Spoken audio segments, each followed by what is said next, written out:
Hey, it's me, MLB. Here is chapter 39 of Gains, and this one is titled A Sad Story.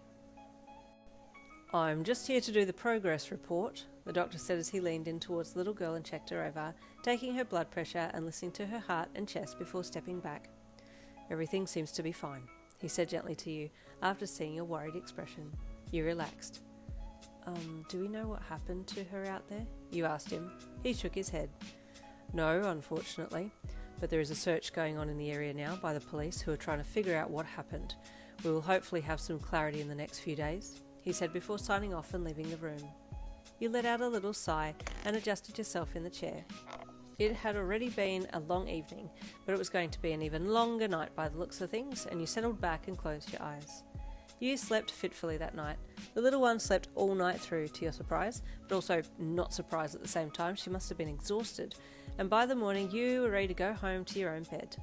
As the morning nurse came in and the breakfast trays were delivered to you and the little one, she started to stir and looked for you first before relaxing once her big brown eyes had found you. With a smile you reached for her breakfast and set it up in front of her. Do you want some bread? You asked the little munchkin, holding up the wrapper-covered bun. She shook her head, so you put it back down on the tray and reached for the peaches and syrup. This one? You asked, showing it to her. She nodded, so you pried the lid back and got the spoon so you could feed it to her, which she happily accepted. You were elated that she was responding well to you, and you had just finished breakfast when the doctor came in and asked if he could speak with you alone for a second. You stood up and took a step towards him, but the little girl whimpered and tears filled her eyes as it looked like you were going to leave her. You hummed, looking from the doctor to her, then back again. I don't think I can leave at the moment. He saw that the little girl was starting to get distressed and nodded reluctantly. The police have been in.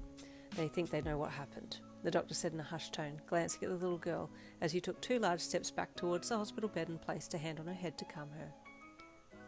Do you think you could tell me in here but in coded terms? You asked him.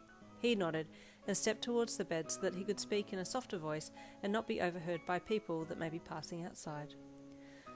2 bodies were found this morning, he said in a soft but even tone. They presume the bodies of the parents of this little one, unfortunately. Oh no, you gasped softly, placing your other hand over your mouth. The doctor nodded.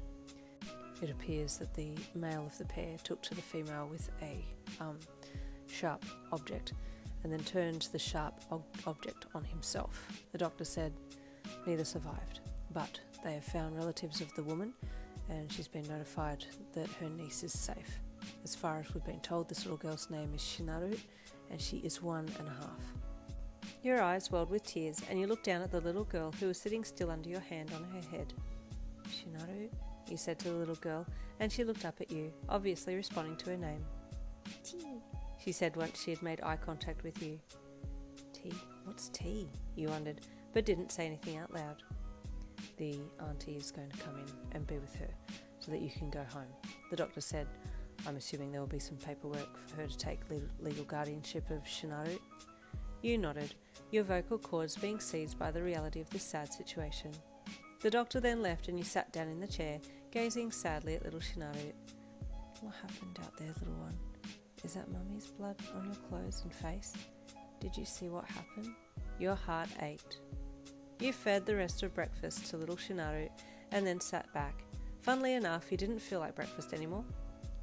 About an hour later, you heard voices outside the room, and this lady, who looked like an older version of yourself, stepped into the room. Shinaru! She gasped with tears in her eyes, quickly walking to the bedside to give the little girl a cuddle while the doctor and nurses stayed at the door. Little Shinaru looked confused for a second, looking at this lady and then at you. Tea, she said as her auntie embraced her. Yes, I'm here, Tea. Tea's here, the auntie whispered, tears cascading down her cheeks as she silently wept. You felt kind of awkward just sitting there until the lady opened her eyes and looked at you. Are you the one who found my little niece? She asked in a shaky voice. Yeah, you said softly, placing your hands in your lap and looking down a little. I'm sorry to hear about what happened. Please, may I hug you? The auntie asked as she let little Shinaru go and straightened. Okay, you said as she came around to your side of the bed.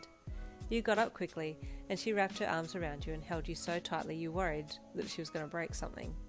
Over and over she thanked you, and all you could reply with was, you're welcome, or it's okay. You didn't really know what else to say, to be honest. The rest of the time there was a bit of a blur, and you even had to give another statement to the police, even though you'd already given them one the night before.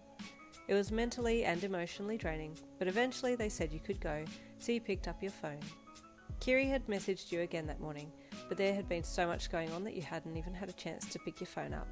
Your phone battery was dangerously low by now, so you quickly told him that you were being let go and could he please meet you outside the hospital and bring you back to Heights Alliance. You kinda needed somebody right now. There's always one character with a sad backstory. Stay tuned for chapter 40 coming tomorrow.